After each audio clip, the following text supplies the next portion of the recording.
Okay. करायचा. अकोले तालुक्यातील तमाम नागरिक बंधू भगिनी, विशेष करून पालक बंधू भगिनी, या सर्वांशी दीपावलीच्या प्रारंभालाच आम्ही संवाद करू पाहतोय. प्रिंट मीडियाद्वारे पण आणि इलेक्ट्रॉनिक चॅनलद्वारे पण. तेव्हा आपणा सर्वांनाच मी दीपावलीच्या सुरुवातीला शुभेच्छा देतो. दीपावलीच्या शुभेच्छा देत असताना आपलं कुटुंब आनंदी, समाधानी आणि विशेष करून आपण म्हणतो की घरात सुख समाधान नांदते असं वातावरण आपल्या कुटुंबात निर्माण व्हावं ही अपेक्षा ठेवून आपल्याशी बोलतोय. हे पण सांगू इच्छितो की संतती ही खरी संपत्ती आहे हे पालकांनी पहिल्यांदा कायम लक्षात घ्यावं. ऍसेट किती पण निर्माण करा, धनसंपदा किती पण मिळवा, त्याच्याबद्दल वेगळं दुमत असायचं कोणतंच कारण नाही. पण खरी धनसंपदा ही आपल्या पोटी जन्माला आलेली आपली लेकरं आहेत.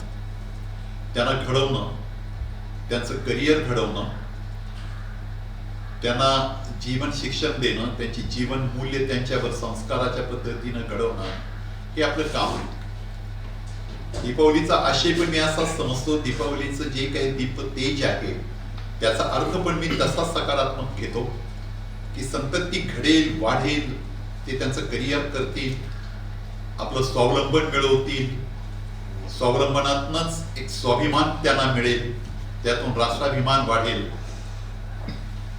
असं एक व्यक्तिमत्व आपल्या पोटी जन्माला आलेलं आपलं लेकरू असेल असं स्वप्न बाळगणं आणि त्याचे मुलाचे पाय पाण्यात दिसत तसं आता जे काही तो घडतोय हे पाहत असताना त्यातून दीपावलीचा आनंद द्विगुणित व्हावा ह्या उद्देशाने आपणा सर्वांच्या बरोबर मी सर्व पत्रकार बांधवांच्या माध्यमातून बोलू पाहतोय. मध्यंतरीच्या काळात दुर्दैवानं कोरोनामध्ये फार काळ गेला की ज्या काळामध्ये शैक्षणिक क्षेत्रामध्ये जणू काही तो अंधारच होता.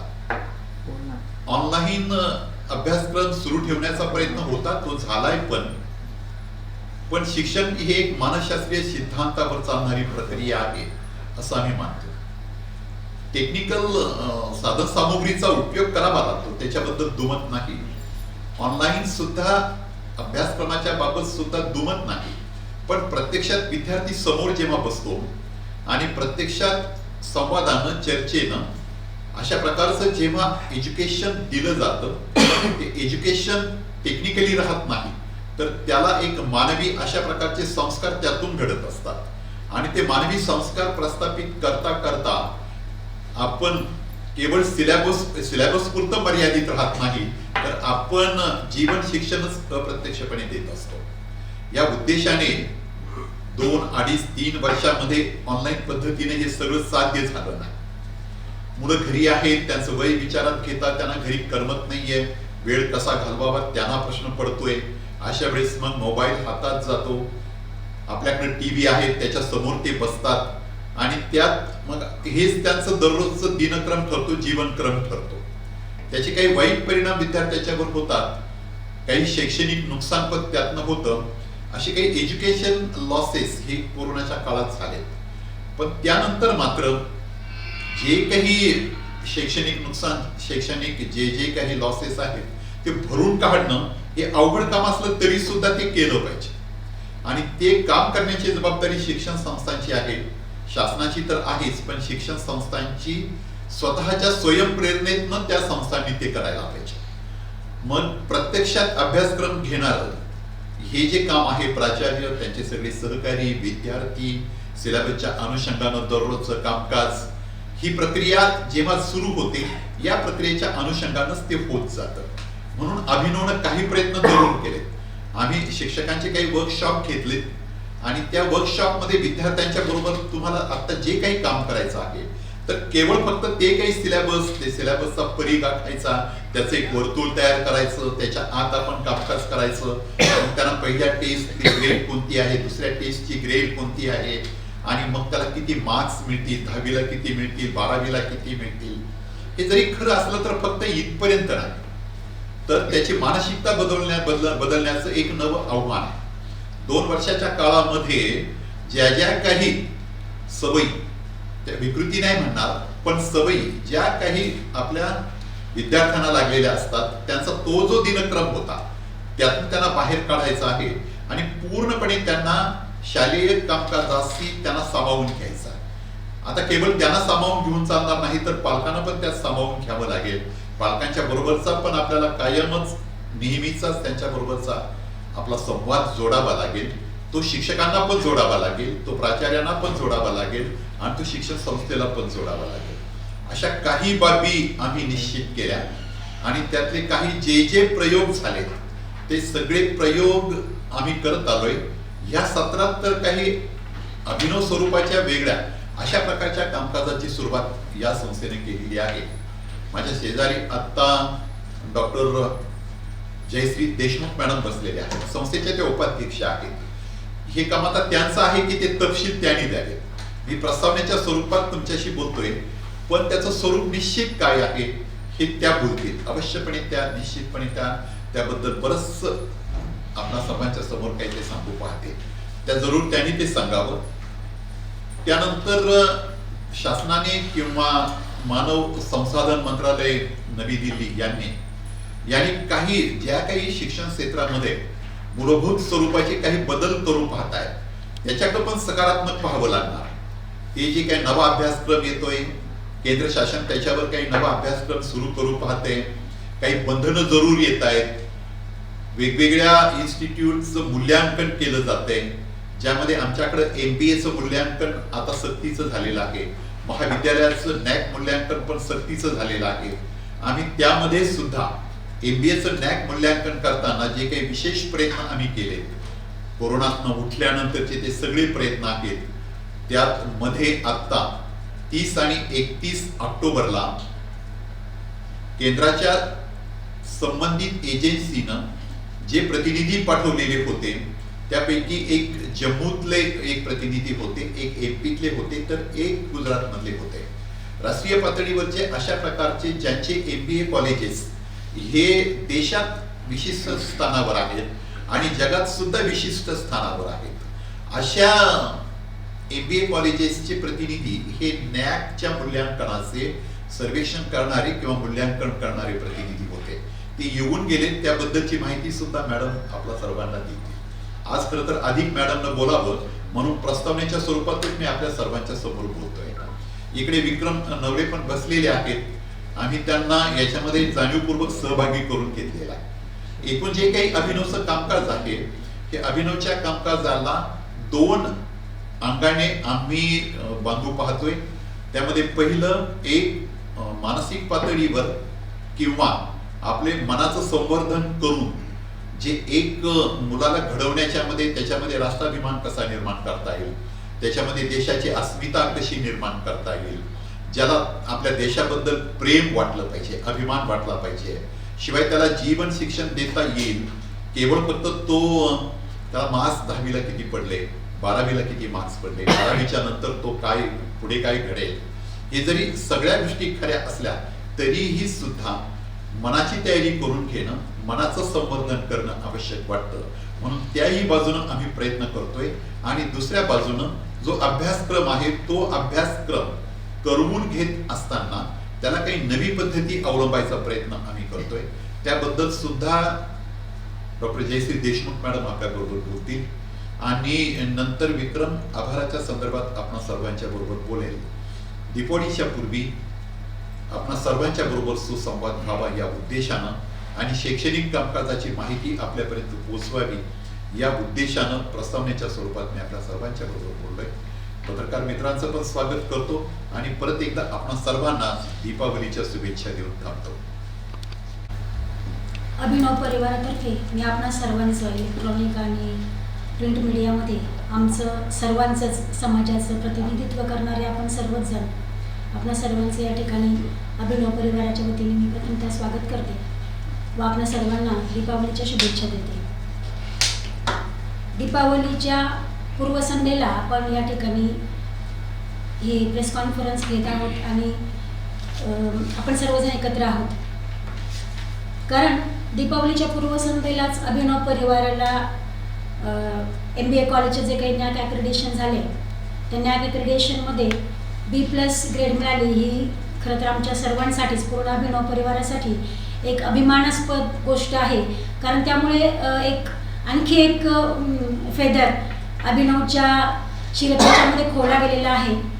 त्यामुळे ते निश्चितच एक आनंद वाटावा, अभिमान वाटावा असं काम झालेलं आहे. आणि त्याशिवाय जे काही या शैक्षणिक वर्षामध्ये अभिनवने जे काही उपक्रम हाती घेतलेले आहेत क्वालिटी इम्प्रूव्हमेंटसाठी, त्याची आपण सर्वांना माहिती द्यावी या उद्देशाने आपण या ठिकाणी एकत्र आहोत. जसं भाऊ आता म्हणाले की कोरोनानंतर पुन्हा एकदा आपण एक स्टेप अहेड, पुन्हा एकदा पुढे पाऊल टाकलंय. कारण कसं आहे की आपलं वैयक्तिक लाईफ असो किंवा सामाजिक लाईफ असो, काही गोष्टी अनएक्सपेक्टेड घडतात. कोरोनाचा कालावधी हा सुद्धा आपल्या सर्वांच्या दृष्टीने अनएक्सपेक्टेड होता. असं कुणी कधी इमॅजिन केलं होतं की कधीतरी आपल्याला मास्क लावावा लागेल, इतके दिवस आपण एकमेकांपासून दूर असणार आहोत, सामाजिक अंतर आपल्याला राखावं लागेल, असा कधी विचार नव्हता केला आपण. पण ते घडलं. पण त्यामुळे काय झालं की आपण ज्या ठिकाणावर होतो तिथून आपण, मला वाटतं 2-3 वर्ष तरी मागे गेलो, कित्येक पावले मागे गेलो आणि पुन्हा एकदा सर्वांनाच पुन्हा भरारी घ्यावी लागली. आणि ही भरारी घेत असतानाच मग जिथे आपण मागे पडलोय तिथून पुन्हा पुढे जाण्यासाठीचा जो काही कालावधी होता, हा कालावधी फार मोठा होता. आणि मग ह्या वर्षी जिथे आपण मागे पडलोय, जिथून आपल्याला पुढे जायचं आहे, तर हे सगळं पुन्हा भरून काढण्यासाठी आपल्याला काहीतरी करायला हवं. म्हणून मग मिशन क्वालिटी इम्प्रूव्हमेंट 2023 हा एक प्रोजेक्ट अभिनव शिक्षण संस्थेने यावर्षी सुरू केला आहे. मिशन क्वालिटी इम्प्रूव्हमेंट 2023 हा प्रोजेक्ट यासाठी आहे की आता जी काही नॅशनल एज्युकेशन पॉलिसी येते, त्या नॅशनल एज्युकेशन पॉलिसीमध्ये प्रत्येक विद्यार्थ्याचा वैयक्तिक विकास, याशिवाय प्रायमरी सेक्शनमध्ये जे काही विद्यार्थी गणितीय कौशल्यामध्ये मागे पडतात किंवा भाषिक कौशल्यामध्ये मागे पडतात, ते आपल्याला कसं ओव्हरकम करता येईल आणि प्रत्येक विद्यार्थ्याचा विकास कसा करता येईल, ह्याच्यावर नॅशनल एज्युकेशन पॉलिसीमध्येही फोकस केलेला आहे. तर नॅशनल एज्युकेशन पॉलिसीचाच स्टडी करून आपण मिशन क्वालिटी इम्प्रूव्हमेंट 2023 हा या ठिकाणी सुरू केलेला आहे. आपल्याला हा प्रोजेक्ट सुरू करून 2 महिने झालेत. आमच्याकडे या कॅम्पसमध्ये स्टेट बोर्डचं एक स्कूल आहे, CBSEची वसुंधरा अकॅडमी, हे CBSE स्कूल आहे, प्री स्कूल आहे. त्यानंतर कोथरूडमध्ये Mula valley English medium school आहे, तेही CBSE आहे. राजूरमध्ये Sahyadri valley English medium school आहे, तेही CBSE आहे. तर या सगळ्याच स्कूलसाठी हा प्रोजेक्ट आम्ही सुरू केलेला आहे. ह्या प्रोजेक्टला 3 त्याचे घटक आहेत प्रामुख्याने. त्यामध्ये स्टुडंट डेव्हलपमेंट, फॅकल्टी डेव्हलपमेंट हा दुसरा घटक आणि तिसरा घटक आहे स्कूल डेव्हलपमेंट. तर स्टुडंट डेव्हलपमेंटमध्ये प्रत्येक विद्यार्थ्यावर आम्ही फोकस करतोय आणि प्रत्येक विद्यार्थ्याचं प्री डायग्नोसिस केलं जातं. या प्री डायग्नोसिसमध्ये तो विद्यार्थी कोणत्या क्षेत्रामध्ये मागे आहे, तो गणितीय कौशल्यात मागे आहे का, तो भाषिक कौशल्यात मागे आहे का, वाचनात मागे आहे का, लिखाणात मागे आहे का, बोलण्यात मागे आहे का, ह्याचं डायग्नोसिस केल्यानंतर मग आपण त्याला कोणत्या पद्धतीने गाईडलाईन करायला हवी ह्याच्यावर फोकस केलेला आहे. आणि त्या दृष्टिकोनातून मग स्टाफला गाईडलाईन देण्यात येते. स्टाफला गाईडलाईन देण्यासाठी फॅकल्टी डेव्हलपमेंट प्रोग्राम मग त्याच्या अंडर येतो. तर फॅकल्टी डेव्हलपमेंटमध्ये प्रत्येक महिन्यामध्ये एक फॅकल्टी डेव्हलपमेंट प्रोग्राम, त्यानंतर फॅकल्टी डेव्हलपमेंट प्रोग्राममध्ये मग पुन्हा 2 प्रकार येतात. एकामध्ये जो काही आम्ही प्रोजेक्ट अंडरटेक केलेला आहे मिशन क्वालिटी इम्प्रूव्हमेंट, त्या प्रोजेक्टमध्ये जर त्यांना काही डाऊट्स असतील तर ते डाऊट सॉल्व्ह करण्यासाठी आणि त्यांनी जे काही काम केलेलं आहे त्याचा ओव्हरव्ह्यू घेण्यासाठी फॅकल्टी डेव्हलपमेंट प्रोग्राम्स घेतले जातात. आणि दुसरा जो प्रकार आहे FDPचा म्हणजे फॅकल्टी डेव्हलपमेंट प्रोग्रामचा, त्यामध्ये ज्या विषयाचे ते शिक्षक आहेत, समजा गणिताचे असतील किंवा भाषेचे असतील, इंग्लिशचे असतील, मराठीचे असतील, तर त्या विषयाचं त्यांचं जे काही ज्ञान आहे ते अधिक त्यांचं एनरिचमेंट करण्यासाठी, सब्जेक्ट एनरिचमेंट करण्यासाठी सुद्धा आम्ही FDP प्रोग्राम या ठिकाणी घेतो. तर महिन्यातून प्रत्येक युनिटचे, प्रत्येक स्कूलचा जो काही स्टाफ आहे त्या सर्वांचेच महिन्यातून 2 फॅकल्टी डेव्हलपमेंट प्रोग्राम आपण या ठिकाणी घेत असतो. तर त्याच्यामुळे शिक्षकांच्या कामकाजामध्ये आणि शिक्षकांचं त्यांचं जे काही सब्जेक्ट नॉलेज आहे त्याच्यामध्ये भर पडणार आहे. आणि तिसरा जो काही कंपोनंट आहे या प्रोजेक्टचा तो आहे स्कूल डेव्हलपमेंट. तर स्कूल डेव्हलपमेंटमध्ये मग ज्या ज्या गोष्टी येतात, पायाभूत सुविधा असतील, मॅनेजमेंटकडून अपेक्षित असणाऱ्या ज्या काही पॉलिसीज असतील, जे काही निर्णय असतील, पालकांशी असलेलं सातत्याचं कम्युनिकेशन असेल की कोणत्या ठिकाणी आपण पालकांची भूमिका किंवा पालकांचा सहभाग टीचिंग लर्निंगमध्ये घेऊ शकतो, तर ह्या सगळ्या गोष्टी स्कूल डेव्हलपमेंटमध्ये येतात. तर ह्या तीनही गोष्टींवर आम्ही सध्या फोकस करतोय आणि हा प्रोजेक्ट आम्ही जो हाती घेतलेला आहे त्याचं मला असं वाटतं की हे शैक्षणिक वर्ष जेव्हा संपेल तेव्हा एक चांगला आउटपुट आपल्या हातात असेल. की मी एवढं तर डेफिनेटली मी सांगू शकते की प्रत्येक विद्यार्थ्याच्या डेव्हलपमेंटवर जेव्हा मी फोकस करतोय तर जे जे विद्यार्थी मागे पडतील त्या प्रत्येकामध्ये निश्चित इम्प्रूव्हमेंट दिसेल आणि तो विद्यार्थीच नाही तर पालकही समाधानी राहतील इतकं आउटपुट या प्रोजेक्टमधून मिळू शकेल. हा एक प्रोजेक्ट आम्ही या वर्षी आयोजित केलेला आहे. त्यानंतर दुसरं जे आहे ते म्हणजे इयत्ता 10वी नंतर विद्यार्थी ज्युनियर कॉलेजला प्रवेशित होतात. 12वी नंतर विद्यार्थी साधारणपणे विद्यार्थीसुद्धा आणि पालकसुद्धा बाहेर जायला इंटरेस्टेड असतात. कुणी नाशिकला जात आहे, कुणी मुंबईला जात आहे, कुणी लातूरला जात आहे आणि बऱ्याचदा होतं काय की वर्षभर मुलं थांबतात. त्यानंतर मग थोडे दिवस राहिले की काही वेळेला तिथला जो स्पीड असतो तो त्यांना मानवत नाही किंवा तिथलं जे हवामान असतं, जे काही वातावरण बदलतं ते मानवत नाही आणि मग 1 वर्षानंतर मुलं पुन्हा अकोल्यात परत येतात, ज्या ठिकाणी असतील तिथे घरी परत येतात आणि मग पुन्हा त्यांना कॉलेज चेंज करावं लागतं. त्याच्यामध्ये मुलांचं खरं तर खूप मानसिकता खराब होते. म्हणून मग आम्ही इथे CBSE वसुंधराचं जे आपलं CBSE स्कूल आहे तिथे ज्युनियर कॉलेज जे सुरू केलं आहे CBSEचं, त्या CBSE स्कूलमध्ये आम्ही संगमनेरच्या फॅकल्टीज बरोबर टायअप केले.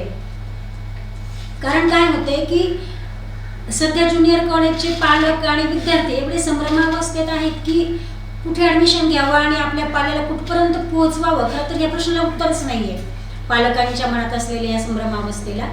तर मग आणि आपल्या इथे प्रॉपर जे आपण रिक्रुटमेंट करतो, नवीन टीचर्स घेतो, त्याच्यामध्ये ज्युनियर कॉलेजला मग विद्यार्थ्यांना हवं तसं मार्गदर्शन करणारे शिक्षक काही आपल्याला मिळत नाही आणि अगदी बाहेरून आपल्याला जर स्टाफ हायर करायचा म्हटला पुणे, नाशिक, औरंगाबाद, तोही आम्ही प्रयत्न केला तर तो स्टाफ इथे येत नाही.